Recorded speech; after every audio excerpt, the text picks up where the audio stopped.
Imagine a world, if you will, where giants walked the earth long after the Great Flood.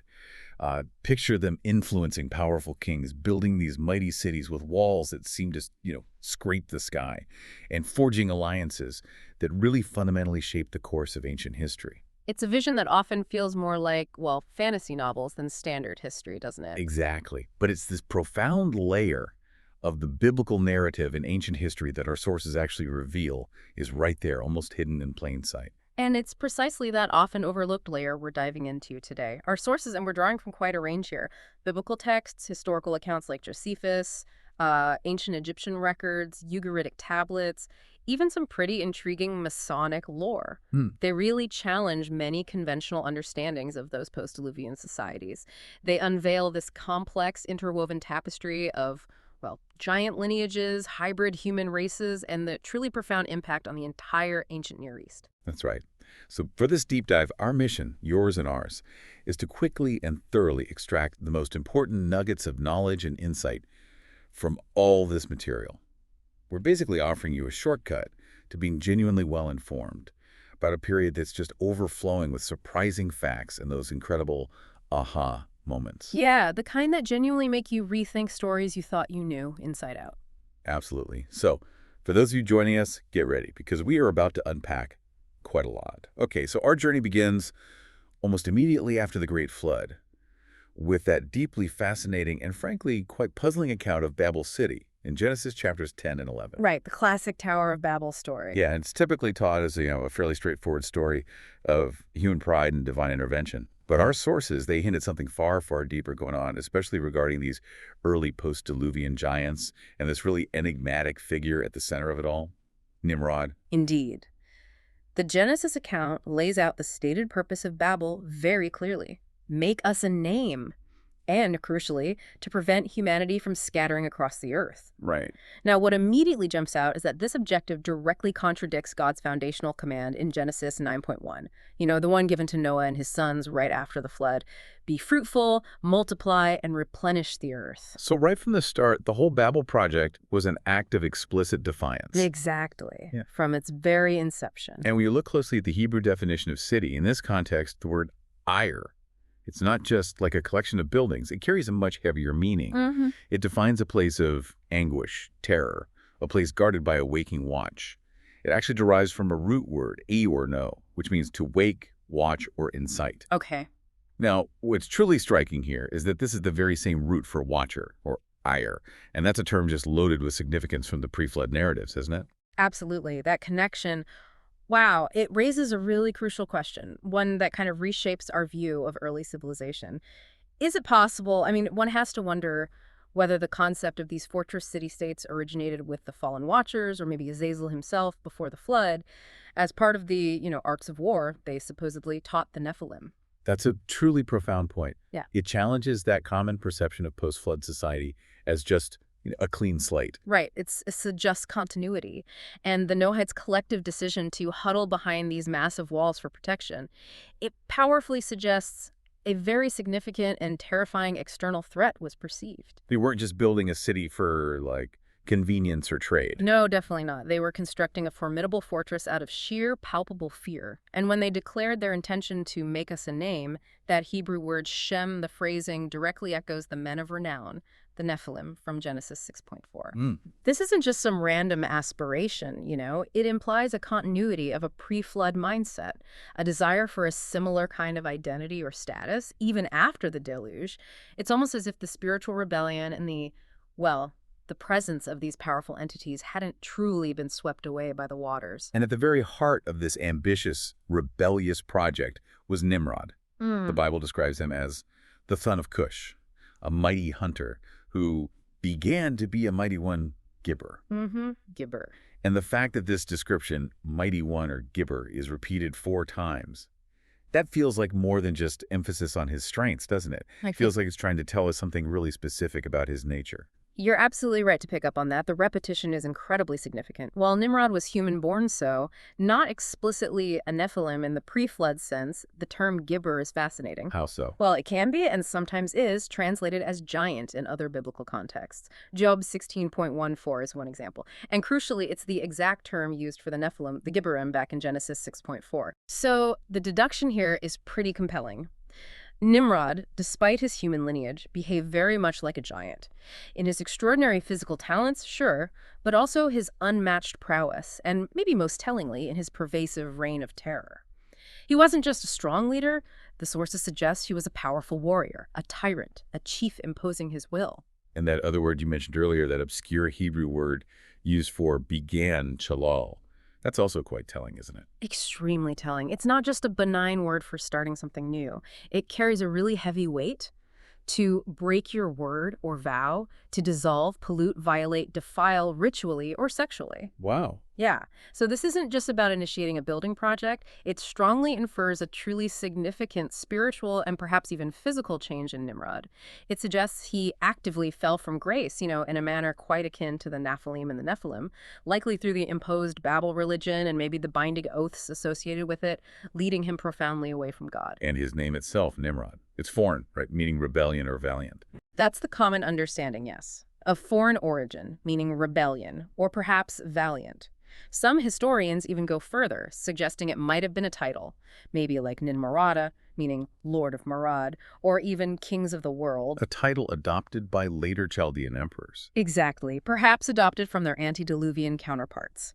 The name itself, therefore, speaks volumes about his profound defiance and the expansive scope of his ambition. It's really no coincidence that Tel Nimrod near Baghdad is still believed by many to bear witness to his historical presence, cementing his role as this foundational figure of rebellion. Now, the historical account from Josephus, that adds another crucial layer to understanding this fear-driven alliance and Nimrod's ultimate rebellion, right? It does. Josephus writes that Nimrod didn't just usurp control, he actively persuaded the Noahites to defy God's clear command to build colonies abroad, to spread out. Instead, he centralized power. Precisely. He transformed their government into a tyranny, specifically designed, Josephus says, to keep men utterly dependent on his power, thereby turning them away from reliance on God. This is where the pieces really start to connect, isn't it? Josephus's account explicitly states the Noahites were, quote, anguished with fear and terror by unnamed oppressors. Unnamed oppressors. And the Septuagint, that early Greek translation of the Hebrew Bible, it actually supports the idea that Nimrod established his reputation by battling giants. Battling giants. So soon after the flood. That's the implication. It powerfully suggests that giants were actively roaming the earth shortly after the flood, maybe within just 100 years or so. Okay, so Babel's construction, it wasn't just an act of defiance against God's end. It seems to have been twofold. For the Noahites, maybe it was a signal to these terrifying giants that Nimrod was now in charge, that he would protect them. And to God. A defiant message. Nimrod, not God, would be their protector. And, maybe even more provocatively, that the Noahites would worship the very pantheon of gods that produced these feared Rephaim. That raises a really important question, doesn't it? The Rephaim terrifying the Noahites. It sounds eerily similar to the giants terrifying the Israelites later after they escaped Egypt. It's a direct parallel. This profound fear, therefore, seems to have driven them directly into Nimrod's grasp, essentially trading one perceived threat for another, a human tyrant, for maybe these other entities. It's incredible how fear can just fundamentally alter human choices, often leading to this radical exchange of masters. And regarding Nimrod's actual size, there's some pretty wild legends out there. Oh, yeah. Orientalist and Armenian myths claim he was anywhere from 15 to 21 feet tall, citing royal cubits as their measurement. 15 to 21 feet. It's huge. However, even Masonic critics, while they do acknowledge his great physical stature, they tend to view these specific measurements as, well, likely exaggeration. Still, Hebrew legends definitely describe him as having unconquerable strength. And they even go so far as to say he set himself up as God, almost in an anti-Christ-like fashion. Right. And while Scripture doesn't give us a direct lineage indicating, say, a Rephaim mother for Nimrod, if he were some kind of hybrid, even partially, well, he might have been in that 7 to 9 foot range, a stature consistent with some of the documented Shasu hybrids we'll probably talk about later. So the exaggeration in the legends, even if not literally true, It powerfully points to his perceived immense power and physical dominance. Hmm. It shows the awe and maybe the terror he inspired. Precisely. It reflects how he was seen by those around him. And Nimrod's legacy, as these sources reveal, it extends far beyond just the immediate aftermath of Babel. Masonic accounts like the Polychronicon and the Cook poem, they consistently describe him as a mighty man, strong like a giant, and a mighty leader. And then there's that fascinating, though definitely controversial, identification of Nimrod with Isdbar, or Gilgamesh, proposed by the Assyriologist George Smith. Right, I've heard of that, but the timelines are different, aren't they? They are. Secular dating places Gilgamesh significantly later, maybe 3 generations after Nimrod. But, and this is key, both figures are consistently depicted as these heroic, powerful individuals who battled giants. Ah, the giant connection again. Exactly. The Septuagint's interpretation, which tends to equate Nimrod with Greek giant-slaying heroes, probably influenced this conflation. But what's crucial to extract from this, I think, is the shared characteristic. Both Nimrod and Gilgamesh emerge as powerful, sometimes tyrannical figures who confronted and battled these larger, terrifying entities. It reinforces Nimrod's role in a post-flood world that was still very much contending with giants. And the timing surrounding Babel itself is really key here, the division of Peleg. His birth is noted as exactly 101 years after the flood, and that marks the generation when the scattering from Babel began. Right. In his days, the earth was divided. And what's more, some Masonic records specifically state that the construction of Babel began 101 years after the flood and continued for another 53 years. Nimrod is even recognized in these traditions as the very first Grandmaster of postdiluvian masonry. Which leads to some truly compelling speculation, doesn't it? How exactly did Nimrod acquire such profound knowledge and immense power so quickly after the deluge? Yeah, where did it come from?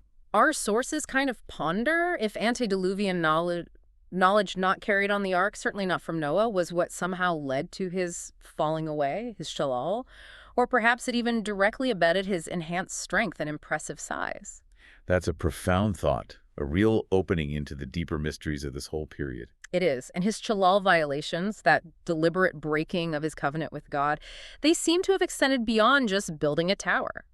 The sources suggest it included imposing a kind of polytheist Enochian mysticism and actively partaking in intermarriage and sexual rituals with the Rephaim. Intermarriage with Rephaim. Yes, which in turn is said to have resulted in the formation of these Mesopotamian hybrid human dynasties.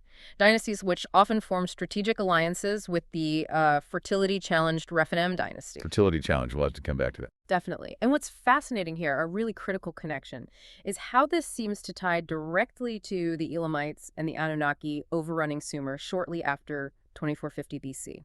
It suggests a direct link between these hybrid lineages and major historical conflicts. And it's also significant that Nimrod's own descendants, his progeny, are notably absent from the Table of Nations in Genesis 10. Exactly. Which further implies either their hybrid nature or just their rebellious stance against the divine order established through Noah. His subsequent dynastic successors, figures like Sargon, Lugalbanda, Gilgamesh, they're all, in some traditions, genealogically linked back to him, solidifying his role as the progenitor of this new rebellious line of rulers. The connections don't stop in Mesopotamia either, do they? He's also strikingly linked to the spawning of the first post-diluvian pharaonic dynasty in Egypt, reportedly replacing an existing Hamite king. That's right. Names like Aha, also known as Menes, Yenef, or Enegib, and Raneb are all suggested as possible figures in this Nimrodic lineage in Egypt. And what's truly significant there is the profound Egyptian connection to this post-diluvian mysticism. Absolutely. Nimrod's grandson, Pharaoh Raneb, around 2800 BC, is credited in some sources with introducing the goat zodiac, Capricornus and Mendes. Egypt, the land of Ham, or Kem, thereby became the second foundational pillar of this pervasive post-diluvian mysticism, taking its place right alongside Babel. Kem linking to alchemy later, too. Potentially, yes. And in esoteric traditions, Azazel, often linked to illicit knowledge and a declaration of liberty from God, is depicted as the Kem of Mendes, with Capricornus symbolizing Satan. Wow. So if we connect this to the bigger picture, it suggests a deliberate, organized spiritual rebellion that didn't just spread geographically and culturally, but also profoundly impacted the religious landscape of the entire ancient world, establishing cults and practices that would endure for millennia. #2, the enigmatic Anakim and the veil of patriarchless nations. Okay, so moving on from Nimrod's foundational rebellion, we encounter another equally intriguing puzzle within the biblical narrative, the mystery of the missing patriarchs in the Table of Nations. Right. Genesis 10 and 1, Chron 1, meticulously lists 70 Noahite nations, each with their designated patriarch, their founder. But conspicuously absent from this incredibly detailed list are any explicit mentions of Nephilim or Rephaim nations and their respective patriarchs. And this omission, it's a genuine aha moment for anyone studying these texts closely. It starts to powerfully explain the existence of those 9 patriarchalist Canaanite clans we find listed later. So the implication is... And the profound implication is that these were not purely Noahite lineages. They were hybrid Rephaim humans, begotten by these unlisted Rephaim patriarchs whose names were perhaps deliberately left off the official record. Like Rapha. Exactly like Rapha. He's a key Rephaim patriarch who is completely absent from the Table of Nations but appears elsewhere in Scripture, most notably as the ancestor of Goliath and the other 4 giants of Gath. The name Rapha itself carries this interesting dual meaning. Tall, giant, and paradoxically invigorating giant. Scholars have debated whether Rapha is a patronymic name passed down through generations, like son of Rapha, or a specific individual patriarch, or maybe just a generic term for giants. But the story of Ishbi-benob seems to clarify it.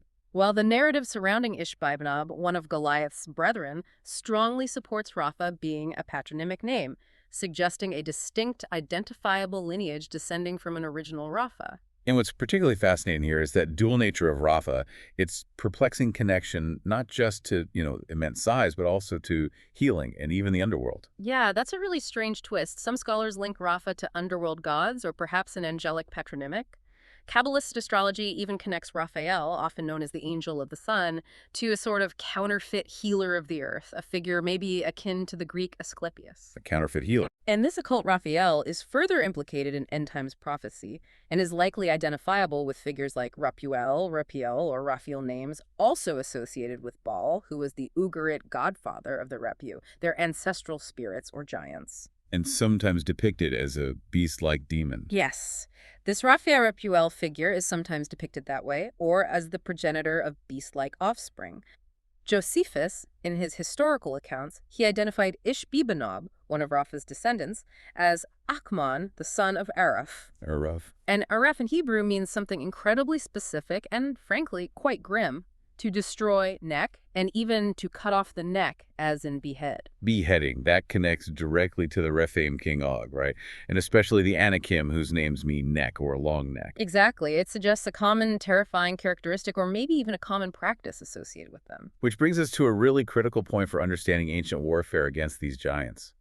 Decapitations seems to have been an ancient standard method to ensure proof of death. Yes. Why? Because there was this pervasive belief that they possessed the ability to self-heal or somehow regenerate. Seriously, like mythological monsters. It sounds like it, doesn't it?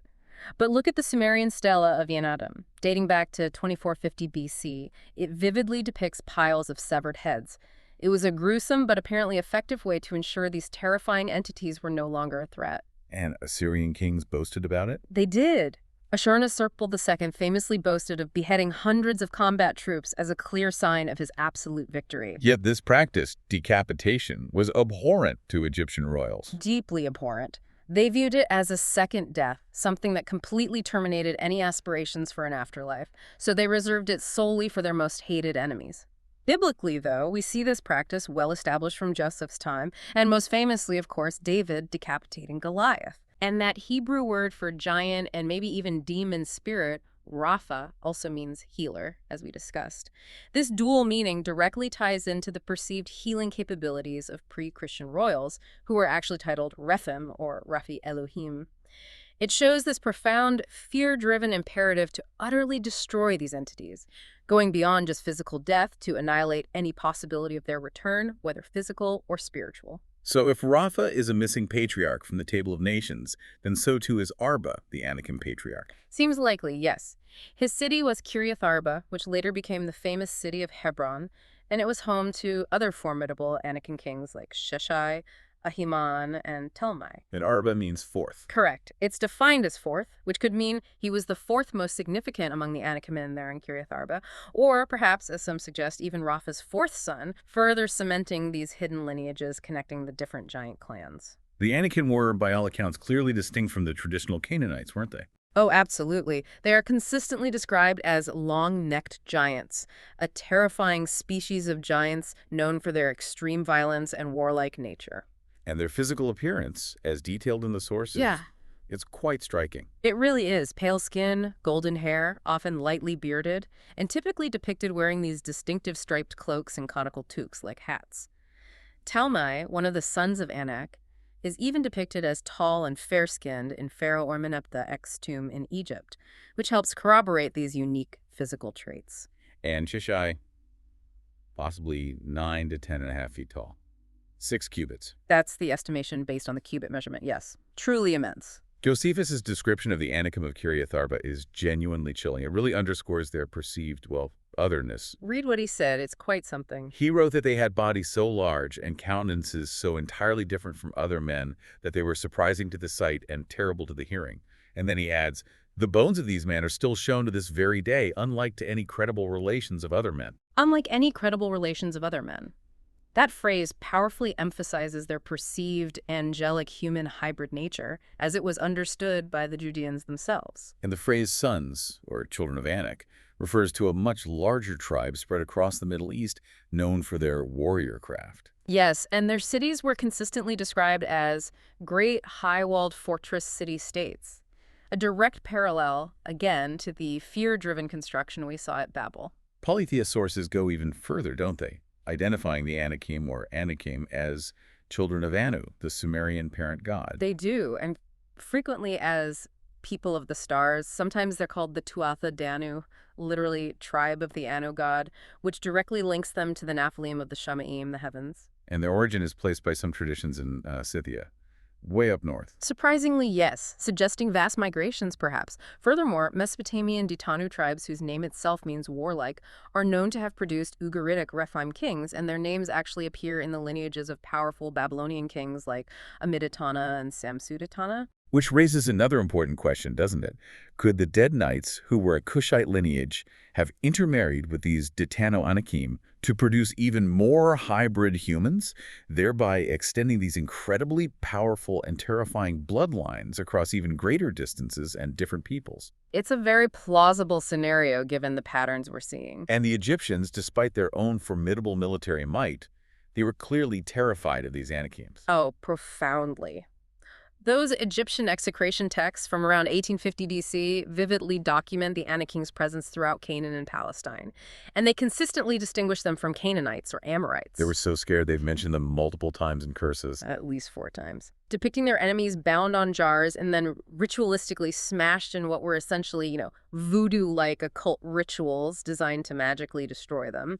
The Anak, the Anakim, were consistently among the most feared giant nations the Egyptians classified as Asiatics. That Asiatic classification, it implies the Anakim ranged pretty broadly, right? Yeah. East of the Jordan into Moab and Am, places referred to as Tudanu, all through southern Canaan. Exactly. The execration texts even list specific Anakim kings' names like Urim, Abiyamimu, Akiram, and significantly they link Jerusalem rulers like Yakar Amu, who remember was associated with the Amorite god Amuro, son of Anu, and another named Setjanud directly to them. So these Jerusalem rulers were allied with the Anakim and Amorites. That's the picture painted, yes. Often associated with Mentu of Asia, a Hyksos deity, it demonstrates this deep, intertwined relationship between Jebusites, Amorites, and Anakim right there in the heartland.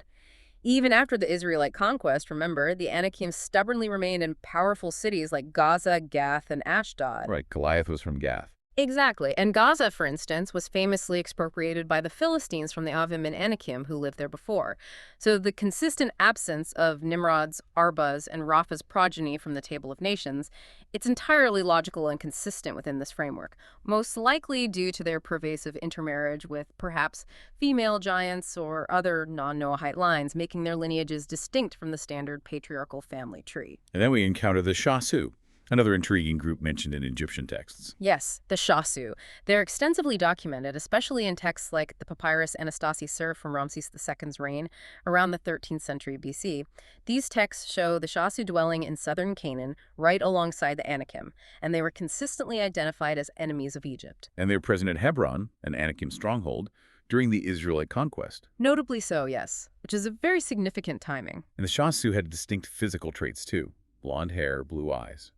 elongated skulls. That's how they're described. Blonde-haired, blue-eyed, and having dolichocephalic heads, meaning those elongated skulls. A feature sometimes connected visually to depictions of the blonde Amorites as well. And their height. Still tall, but maybe not Anakim level tall. Exactly. They ranged from 4 to 5 cubits, which translates to a formidable 6'9" to 9'0". So very tall by ancient standards, but generally smaller than the true towering Rephaim giants like Goliath at 11'2", or King Og, who was estimated at a colossal 13 to 15 feet. So while some scholars equate Shasu directly with Anakim, the Egyptian records usually distinguish them. Typically, yes. The Shasu seem to function more as a generic term, almost a catch-all for various hybrid human Rephaim groups. While still tall and imposing, they weren't quite the giants, if you see what I mean. Like a secondary category. Perhaps. This classification of Shasu likely included various hybrid Rephaim peoples like the Amalekites, Hittites, Jebusites, and Amorites. It underscores the pervasive nature and the diverse manifestations of these hybrid lineages throughout the ancient Near East. It really highlights a spectrum of giantness rather than just one single monolithic group. Right. It's a common misconception, isn't it, that all 12 Canaanite tribes were just giants, pure and simple. It is. But Scripture doesn't explicitly state that. Instead, it carefully indicates that they dwelled among Rephaim and other giant tribes. So the real key is discerning their true nature. Were they pure giants themselves? Were they purely human Noahites? Or were they something in between hybrids? Exactly. And this is where the puzzle of those 9 patriarchless Canaanite families, the ones specifically mentioned in Genesis 10.1618, truly comes into sharp focus. Those 9 missing founders again. Precisely. And this is where the narrative becomes incredibly compelling because it reveals a profound underlying mechanism for how these lineages might have spread. These 9 families, by strong implication from the text and their absence from the main Noahite list, were indeed hybrid Rephaim humans. Okay, but why? What drove this widespread hybridization? Now that's a crucial, often overlooked detail from the sources. The Repha, unlike their maybe more robust antediluvian Nephilim counterparts, were apparently plagued with significant infertility issues. Infertility? Really? Yes. This inherent problem supposedly earned them the chilling appellation terrible ones, Eritim, which literally means childless or bare of children. Wow, okay, so terrible ones didn't just mean fearsome. It seems to have had this added layer of meaning, implying a kind of existential threat to their own lineage. This biological challenge, according to this interpretation, forced them into a stark choice. Marry human females to prevent the extinction of their royal race, thereby creating hybrid humans. And we see examples of this in the Bible. A clear biblical example often cited is Timnah, the daughter of Seir the Horite. Remember, the Horim were Rephaim. She married Eliphaz, who was Esau's son, and through that union, they begat the Amalekite race, a foundational hybrid lineage right there. So the very word families, mishpacha, used for these 9 clans in Genesis 10.18, it becomes incredibly significant then. Hugely significant. It doesn't just mean a typical human family unit in this context. It can also imply a class of people, a species of a kind, or aristocrats. Aristocrats of a different species. That's the implication. It strongly suggests that unnamed Rephaim patriarchs, effectively royals or aristocrats of a different kind, interbred with Canaanite females to create these eponymously and patronymically named hybrid tribes. Their Rephaim patriarchs' names, therefore, were purposefully excluded from the standard Noahite genealogical record, a deliberate act, perhaps, to delineate their distinct hybrid origin. Let's trace this with the Jebusites of Jerusalem. Their specific patriarch isn't listed either. Correct. But clues can sometimes be discerned through careful comparison of transliterations across Hebrew, Greek in the Septuagint, and Latin in Josephus. And Ezekiel 16 gives an allegorical hint. It does, using powerful allegory. It describes Jerusalem's postdiluvian renaissance as coming from an Amorite father and a Hittite mother, with Sodom and Samaria as her sisters. This suggests, allegorically at least, that a daughter of the Hittites married an Amorite hybrid, or perhaps even an Anakim patriarch, thereby founding Jerusalem. And the Jebusites, remember, were the very first inhabitants of Jerusalem, or Jebus as it was called then. And they were grouped intimately with Heth, Hittites, and Amorites in the Table of Nations, implying a close, maybe interbred relationship. It definitely implies closeness. And the name Jebus U-Book itself, it appears to be the actual name for the Jebusite Rephaim patriarch, with the city itself likely named after him. And the Egyptian execration texts support this link, too. They do. They list Jerusalem kings like Yakaramu, who was linked to the Amorite god Amaru, son of Anu, and another named Sech-Anu. Both were listed as allies of the Anakim and Amorites, often associated with Mentu of Asia, the Hyksos deity. This unequivocally implies a close, powerful relationship between Jebusites, Amorites, and Anakim in that central region. And Moses' scouts, when they first spied out the land, they described the Jebusites as strong, mighty, greater and taller than the Israelites, dwelling right there among the formidable Anakim. Exactly. Which brings us to the mighty seven nations mentioned in Deuteronomy 7.1. They were described collectively as greater, rab meaning numerous or many, and mightier, atsum vast, strong, and numerous. Atsum, that word has a specific root, doesn't it? It does, and it's chilling. It derives from atsam, meaning powerful, but specifically referring to a paw, or get this, to crunch bones or break the bones. Crunch bones. Seriously. Yeah, seriously. It's a horrifying descriptor, isn't it? It powerfully describes both pure giants and these hybrid human giants as bone crunchers, with beastly paws or hands, indicating their terrifying physical strength and utterly destructive nature. And Josephus specifically said the Jebusites were extracted from the Canaanites. Yes, extracted by a Rephaim patriarch. That word implies numerous intermarriages and a lineage distinctly foreign from the purely Noahite Canaanites. Scholars also link Jebusites historically to the Hurrians or Horim, who were Rephaim, and the Hittites. Joshua 3.0 really powerfully highlights Israel's utter dependence on God to drive out these nations, underscoring just how numerous and formidable these groups were from a purely human perspective. Okay, turning our attention now to the Amorites. Yeah. Amos 2.9 famously compares their height to towering cedars and their strength to mighty oaks. A classic passage. Now, obviously, this isn't a literal statement that they were 100-foot tall giants. No, of course not. It's a powerful simile, but it suggests they were truly giant-like compared to the average Israelite. An imposing, intimidating presence. And this illustrative detail is key to grasping their stature, you argue. Cedar forests, like in Lebanon and Mount Hermon, and ancient oak trees. They were prized in the ancient world for their massive size, their immense strength, their deep roots. Absolutely. They were used for grand temples and powerful ships. Think of King Humbaba's terrifying cedar forest in the Epic of Gilgamesh, or the great oak tree, Baal, which was venerated by the Tuatha De Danann, another group often identified as giant tribes. And Mount Hermon, also called Shinir, was a cultural and religious pillar for the Amorites, linked to the Baalim. Deeply linked. Mount Hermon was seen as a dwelling place of the gods, or giants, a source of power. Now, while some historians, like Archibald Sayce, suggested distinct racial differences, blonde Amorite versus yellow Hittite versus Semitic Canaanite, the conundrum starts to resolve when we consider this pervasive intermarriage. Canaanite daughters intermarrying different kinds of these aboriginal Rephaim patriarchs. That could explain the blending and the specific physical characteristics reported. And the physical attributes of the Amorites are quite specific in the sources, aren't they? They are. Described as handsome, often with straight or pointed noses, thin lips, high cheekbones, good foreheads, sometimes pointed beards, distinctly a blonde race with blue eyes and light hair, pale pink skin. Akin to Aryans, Tuatha De Danann, even antediluvian Atlanteans in some comparisons. Direct comparisons are made in some sources, yes. Essentially, they were seen as these diluted giant hybrids, taller and stronger than average Israelites, but still generally smaller than the true imposing Rephaim or Nephilim giants. Their widespread settlement and dominance among other giant-like groups like Anakim, Rephaim, and Zamzumim eventually led to the term Amorite, becoming a kind of catch-all phrase for various giant-like peoples in the region. And their primary deity was Amuru, a Sumerian god, son of Anu. That's right, possibly added to the pantheon after the flood. Widely worshipped by the Martu people, who were the Amorites, alongside Adad or Hadad, who was a variant of Baal.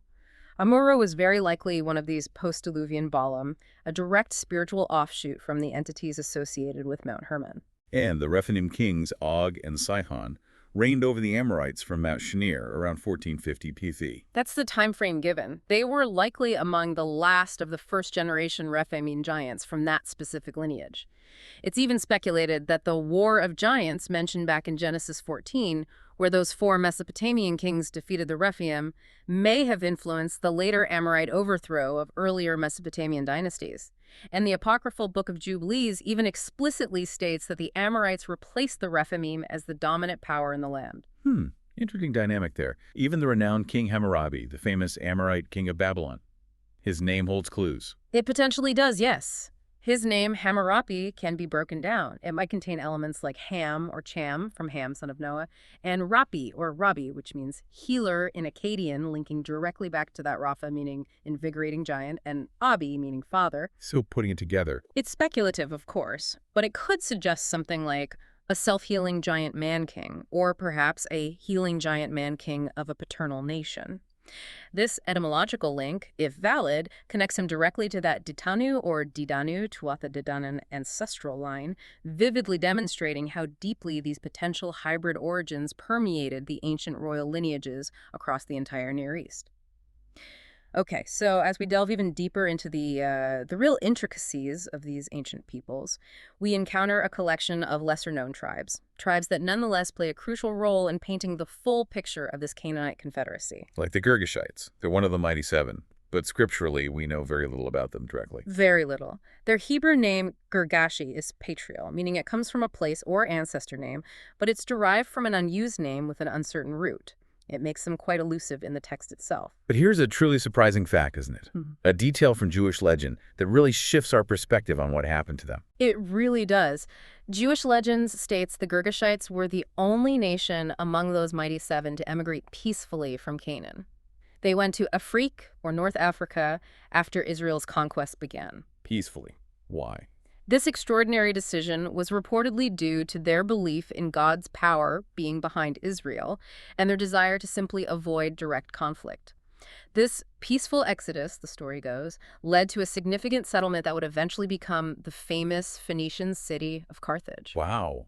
And Procopius, the 6th century AD historian, he claimed the Moors of North Africa descended from them. He did. He claimed they were direct descendants of these Girgashites and also Jebusites who fled from Joshua. He even recounted that they erected columns near Gibraltar, the Pillars of Hercules, with a striking Phoenician inscription. Get this, it supposedly read, "We are they who fled from before the face of Joshua, the robber, the son of Nun." Joshua the robber. That's incredible. An assertion of their ancient flight right there in stone. If the account is accurate, yes. The Egyptians, by the way, knew them as Kirkash, or Karkish of Carchemish, a city whose name notably means Fortress of Chemosh, who was a prominent Baalim god. So their limited biblical presence makes sense if most of them actually left? It does suggest that. It indicates most likely fled rather than face conquest. And the Hebrew source for Girgashite, GSR, means strong, suggesting perhaps they were seen as the offspring of a big and strong stranger, a Rephaim named Greg. Ugaritic texts further corroborate this, confirming Greg as both a personal name and a people, Bein Greg, the sons of Greg. So this etymological and historical connection strongly supports their potential hybrid origin and explains their rather unique migration pattern. It makes them distinct from the other tribes who stayed and fought, yeah. Then we have the Hivites, another of the mighty seven, defined broadly as villagers, but also as an aboriginal tribe of Palestine. Right. And here's where we start to connect the dots again, delving into their deeper lineage. Many scholars believe the Hivites were actually a branch of the Horites, or Horim. And the Horim were a well-documented Rephaim tribe. Their singular Hebrew form for Hivite, Shivi, suggests a patronymic link, a descent from a specific patriarch, perhaps named Cherry. Okay. And the Horim Hurrians, they were non-Semites who migrated around 2400 BC. That's the timeline, yes. They significantly influenced the Mitanni dynasty up north and were known for welcoming Aryan splinter groups, the Marianu, who subsequently rose to become rulers among them. The Luwian or Luvian people, mentioned in those Hittite Hattusa tablets, are also thought by some to be the Hivites, showing potential Indo-European or Aryan religious and linguistic influence. They're even possibly connected to the development of cuneiform writing via Luz. But crucially, the Hivites were intrinsically linked to the Gibeonite Rephaim in central Canaan. That's a key connection, inheriting their language and culture from Hivim or Gibeonim giant patriarchs. They famously survived in the unconquered regions of Mount Lebanon, intentionally left there, according to Deuteronomy, to test Israel's faith against these Baalim-led nations. And they persisted for centuries. Remarkably so. By 440 BC, historical records like Nehemiah indicate their descendants had even intermarried with Judeans, showing their incredible persistence and eventual integration over millennia. Okay, what about the cluster of northern tribes? Archites, Sinites, Arvadites, Zemarites, and Hamathites. Josephus notes that for many of these Canaanite families, only their names survive, because their cities were eventually destroyed. That's true for some.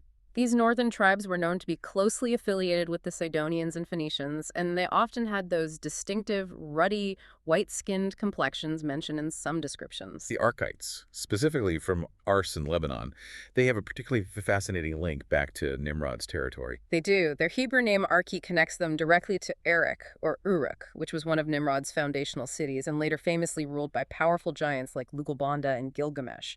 The Uruki epic cycle centers on these very giants. So the suggestion is the Arkite patriarch was himself a giant, like Arki or maybe Arkham, an Amalekite giant. That's the strong implication. It suggests a clear continuation of these giant lineages and their influence spreading even into these northern regions, tying them right back to the very origins of the postdiluvian giant phenomenon. The Sinites are perhaps the most elusive of these groups, right? Very little concrete information. Extremely little. Speculation, however, ties the Sinim mentioned in Isaiah 49.12 to the Chinese, though that's highly debated. Their name could also be linked to Mount Sinai, meaning thorn or thorny, and their source name Sin, or Sin, is also strikingly close phonetically to the Rephaim king Sihon. Tantalizing thoughts, suggesting potentially vast hidden migration stretching far beyond the immediate Near East, maybe even connecting ancient China to these lineages. It sounds pretty far-fetched, but... It's highly speculative, based mostly on name similarities, but it shows the kind of connections researchers sometimes explore when dealing with these obscure names. Okay, the Arvidites, from Arvad city, that island near Sidon. Renowned mariners and warriors. Yes, very much so. They were a crucial part of the Triopolis Confederacy, alongside Sidon and Tyre. What's particularly curious in our sources is their mention fighting alongside the Gammadim. The Gammadim, an enigmatic group whose name comes from gomed, meaning cubit or span. Right, which has led to this bizarre speculation that the Gammadim were possibly little people of war, maybe dwarves, perhaps less than 2 feet tall. Little people fighting alongside giants and hybrids. That's quite a picture. It's a stark contrast, isn't it? It really begs further exploration. Speculation also suggests that the king of Arad, a fugitive king battled by Israel down south, may actually be the patronymic patriarch for the Arvidites, thereby linking them to a Rephaim lineage, perhaps one known as wanderers or maybe powerful rulers. And then the Amorites, an early Phoenician city, part of the Pentapolis, another alliance. Correct. Their patriarch was likely a figure named Zem, Zimar, or maybe Sum. Finally, the Hamathites, from a formidable fortress city in northern Syria. Yes, Hamath. They notably worship the Baalim god Ashima. Ashima, the source for Asmodeus, the fallen seraphim angel, often depicted with monstrous features. That's the traditional link made in demonology, yes. Their singular name, Chamath, strongly suggests an eponymous ancestor linked directly to Ashima, perhaps named Chemesh, which means 5, interestingly parallel to Arba, meaning 4th. So these various patriarchless northern Canaanite families, when you look at them all together, they further highlight the pervasive and widespread influence of Rephaim bloodlines and the complex strategic alliances that define the entire region. Absolutely. It paints a picture of a truly interconnected network of societies, heavily influenced, if not directly founded, by these giant and hybrid lineages. Okay, now we arrive at what really feels like the heart of the matter, doesn't it? The core understanding of these narratives. The Canaanites themselves. Canaan, son of Ham, the grand patriarch of the 12 Canaanite clans. Right, and his very name, Canaan, ironically means to humiliate, humble, and subjugate. Which is deeply ironic given the incredibly powerful, often terrifying giant-like nations that his descendants would become. Profoundly ironic, and the origin of this irony, and perhaps their trajectory, lies in Noah's curse, specifically on Ham, and through him, on Canaan. The curse articulated as, after Ham uncovered Noah's nakedness while Noah was drunken. Now, this isn't just a simple story of, accidentally seeing his father unclothed, is it? No. The chilling detail, understood through the lens of biblical law found in Leviticus 18 and 20, is that the phrase uncovering nakedness, gala, erva, consistently signifies illicit sexual acts, often homosexual or incestuous acts. Acts described as an abomination that profoundly defiles the land itself. Precisely. The narrative details the fact that Noah was the one violated, and that Ham's brothers then covered Noah, not their mother, strongly support this interpretation of a deep, likely sexual transgression by Ham against his father. And what's truly fascinating here, bringing this into even sharper focus, that Manichaean book of Lamech of Cain, part of the broader Book of Enoch tradition. It supports this interpretation. It does. It explicitly states that the antediluvian Nephilim committed these precise sexual abominations, things like lying with kin, seeking strange flesh in the antediluvian city of Enoch. And crucially, these very practices were believed to have been continued by the postdiluvian Rephaim in places that became infamous for depravity, like Sodom and Gomorrah. So these weren't just isolated acts of sin. They were seen as the very sins, these pervasive sexual and maybe ritualistic defilements that our sources reveal profoundly defiled the covenant land itself, rendering it ripe for divine judgment. That's the theological understanding presented, yes. Which leads to this truly profound strategy of defiance and hybridization on Canaan's part, or at least his descendants. Ham's descendants were initially allotted Africa in the post-flood world division, but Canaan, perhaps driven by the weight of Noah's curse, or maybe defiance against it, chose instead to settle in the covenant land, a territory explicitly reserved by God, according to Genesis, for Abraham's descendants later on. So Canaan's gambit was a retort to the servitude curse. That's how some interpret it. To align and intermix with the powerful Rephaim, who are already associated with the land, perhaps, with the strategic aim of stealing God's reserved land and being able to defend it as a new, powerful, giant-like race. And Josephus confirms this view, that Canaanites were hybrid offspring. Josephus states they were hybrid offspring of giant patriarchs, not fallen angels, implying a pervasive pattern of intermarriage between Canaanite daughters and Rephaim patriarchs. This would certainly explain why figures like Abraham and Isaac went to such extraordinary lengths to prevent their sons from marrying daughters of Canaanites. They understood the profound spiritual and perhaps genetic implications of these hybrid lineages. But this new man strategy, as you call it, it only had limited success in the long run. Ultimately, yes. The Canaanite city-states, despite their famously high walls up to the sky, eventually fell under Mesopotamian and Egyptian dominance, and ultimately, of course, to Israel under Joshua. Their strength wasn't enough against the divine decree. And their culture itself vividly reflected this deliberate blend, this Rephaim influence. It seems so. Canaanite religion and culture were centered on El, the parent god, who was subsequently succeeded in prominence by Baal and Ashtaroth, often referred to as the Queen of Heaven or the Great Mother. Ashtaroth, classified in occult traditions as a fallen seraphim angel, like Beelzebub and Lucifer. That's the association made in later traditions, yes.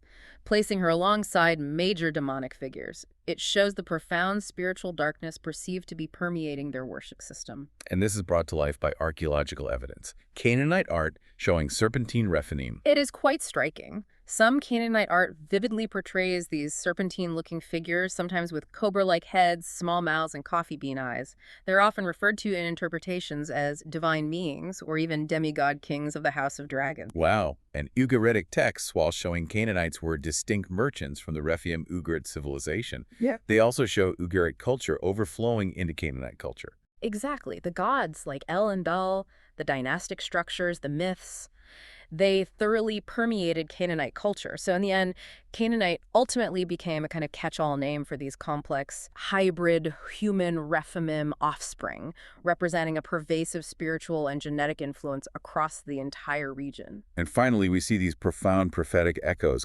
connecting back to places like Tyre and even Babel. Tyre and Sidon were immensely powerful Phoenician city-states rooted in Canaanite origins. Immensely powerful. And King Tyrus of Tyre, in that famous passage in Ezekiel 28, he's portrayed as an archetypical Antichrist figure, declaring himself God, mirroring both Nimrod's ancient ambition at Babel and Satan's original rebellion in heaven.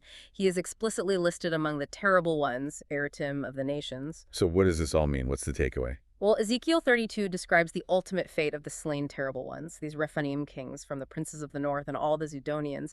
Their graves are specifically placed in the abyss, the pit, having created terror among the living during their time. And connecting this to the bigger picture. This powerful imagery ties directly, many believe, into the beast and metallic empires described prophetically in Daniel and Revelation. It points towards the end-time 10-king beast empire. It suggests a profound, cyclical pattern of ancient power fueled by rebellion and its ultimate divine destruction. Isaiah 23's destruction of Tyre, a daughter of Zidon, by natural forces the sea, God's hand that echoes the flood. It eerily echoes the destruction of the antediluvian world, maybe even Atlantis in some interpretations, and the Great Flood itself. Tyre, famously a bestower of crowns and merchant kings, evokes those ancient ring lords of Nippur, where Nephilim kings were supposedly appointed with divine right to rule by an assembly of gods, the very assembly Psalm 82 seems to condemn. So this isn't just ancient history. It's presented as a profound, almost unfiltered reflection on the enduring nature of power, rebellion, and divine judgment throughout all of human history. That's certainly one way to read the confluence of these sources, yes, a cycle repeating itself. Wow. We've just navigated an incredibly complex landscape of ancient history, haven't we? Peeling back layers to reveal these deep and frankly surprising connections between biblical narratives, mythological figures, and the very real historical peoples of the ancient world. From Nimrod's profound rebellion at Babel and the fear that seemed to drive it, to the pervasive and oft-hidden influence of giant bloodlines among the Canaanite nations, we've really seen a world fundamentally shaped by these hybrid human races. Their unique physical attributes, their terrifying power, their profound impact on everything from ancient religion to the very structures of governance. It's a lot to take in. It is, and understanding these, well, unfutured truths as presented in these sources about hybrid human groups, their fear-driven decisions, their defiance of divine command, their intermarriage strategies, it really illuminates the intense spiritual and physical conflicts faced by ancient Israel in a completely new light, doesn't it? It really does. It transforms what might have been just abstract names in a list into powerful, distinct entities with specific origins and terrifying motives attributed to them. Exactly. So here's a final thought for you to ponder.